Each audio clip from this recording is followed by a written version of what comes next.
And let's actually create an object from this bird class inside this main activity.java file here. Okay, here let's actually create an object from this bird class. So first I need to refer to the name of this bird class, myBird, and I put an assignment operator here, new bird, and now I need to actually pass in some values. First I need to specify the name of my object, for example myBird, and second I need to actually specify the color of my bird, for example white, comma, and now I need to actually specify the amount of speed of my bird, for example 600, comma, and now I need to actually specify the amount of power of my bird, for example 20, comma, and now I need to actually specify that whether my bird can fly or not. Okay, so true, comma, and now I need to specify the number of wings of my bird, 2, and I need to actually put in a semicolon at the end of my statement. So now I can just type in here txt bird dot set text, and inside the parentheses I can just refer to the name of this bird object, myBird, dot to string. Okay, so hopefully that makes sense. And let's actually run our project and see what happens, because now I want to actually show you another important point about XML files. Okay, now as you can see our app launched on this emulator here, but we cannot see the values that are related to this myBird object here. Okay, so what's going on here?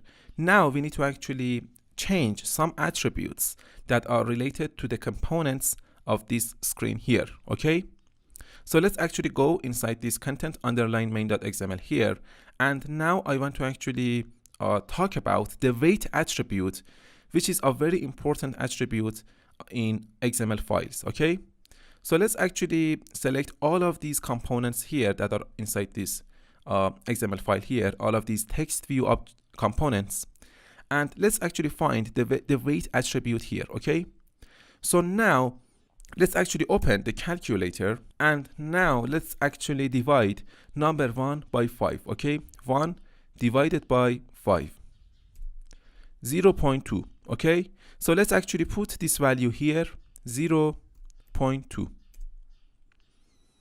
Okay, so now let's actually reduce the margin of these components here inside this screen here, for example 5, and let's actually reduce the padding of these text view components here, and let's actually change this value to 5. Okay, and now let's actually run our project and see what happens.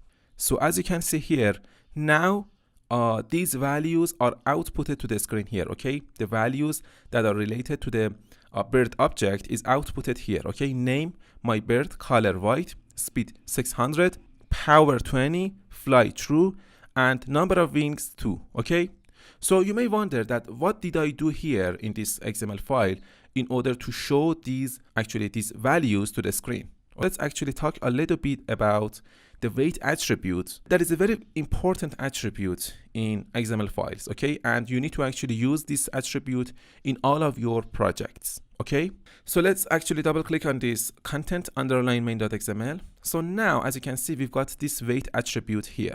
Okay, I first divided number 1. So here I actually divided number 1 by number 5. Okay, so why did I do that? Because as you can see here, okay, so now as you can see here, I assumed the height of our screen is 1. Okay, and I wanted to actually put 5 components inside this screen here. Okay, so I decided to actually divide number 1, which is the height of this screen, by number 5, and the value is 0.2. Okay, so as you can see here, we've got 5 text views here.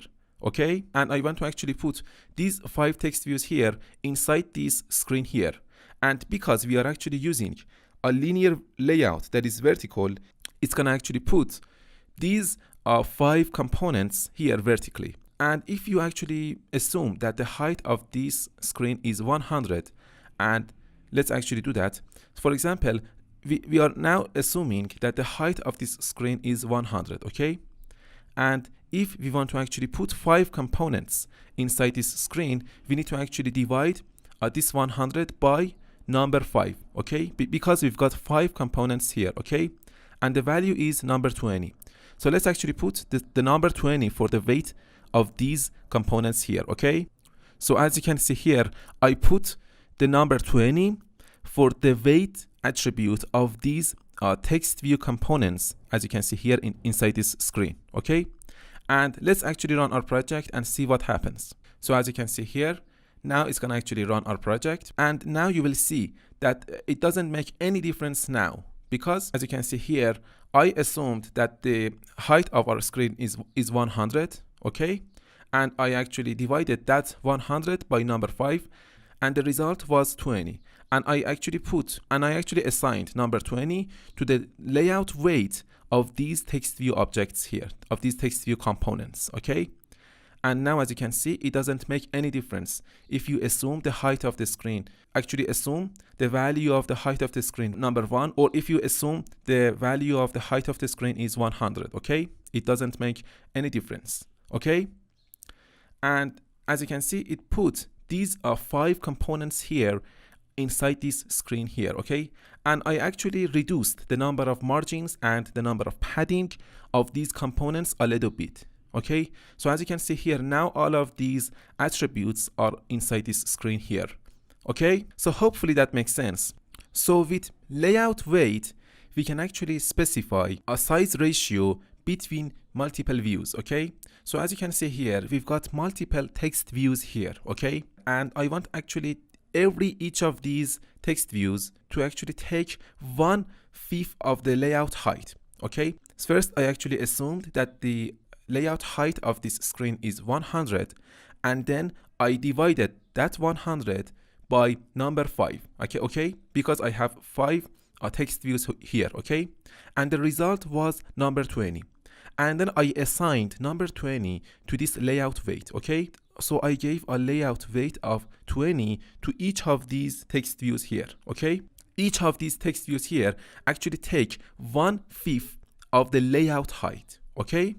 So that's why we can actually see all of these values here, okay? Because each of these text views actually take 1/5 of the screen, okay? So hopefully that makes sense. And now I want to actually talk about casting objects in Java, okay? So now that you actually know all about inheritance in Java, I want to actually talk about casting objects, okay? So as you can see here, we've got these 5 text view objects here, okay? And let's actually hold the command key and then click on this text view here. If you are using a Windows machine, you need to actually hold the control key on your keyboard and then click on text view, okay? So as you can see here, this is our text view class here, okay? And this text view class is actually inheriting all of the features and behaviors that are inside this view class, okay? So we can actually say that this text view class is a view, okay? And here inside this main activity.java file here, as you can see, because we are actually referring to a component inside the screen, as you can see, we've got these components here, okay? Because we are actually referring to those components, we need to specify that we are actually referring to a text view component, okay? So here we are actually casting that object to a text view object. Otherwise, the compiler may think that we are actually referring to a view object, okay? But this is a text view, okay? So that's why we actually casted this object to a text view object, okay? So this is very important. As you can see here inside this text view class, this text view is inheriting all of the features and behaviors of this view class. And this means that this text view is a view, okay? So we need to actually cast this object to a text view in order to let the compiler know that we are actually referring to our text view object, okay? But I think that's enough for now about casting objects, okay? Later in this course, more familiar with casting objects in Java, but for now it's enough. And our 4th Android application is finished, okay? And we have successfully built our 4th Android application. And if you have any questions about inheritance in Java, please post a discussion in the course, and then I'll do my best to answer your questions. And thank you very much for watching, and I'll see you in the next tutorial.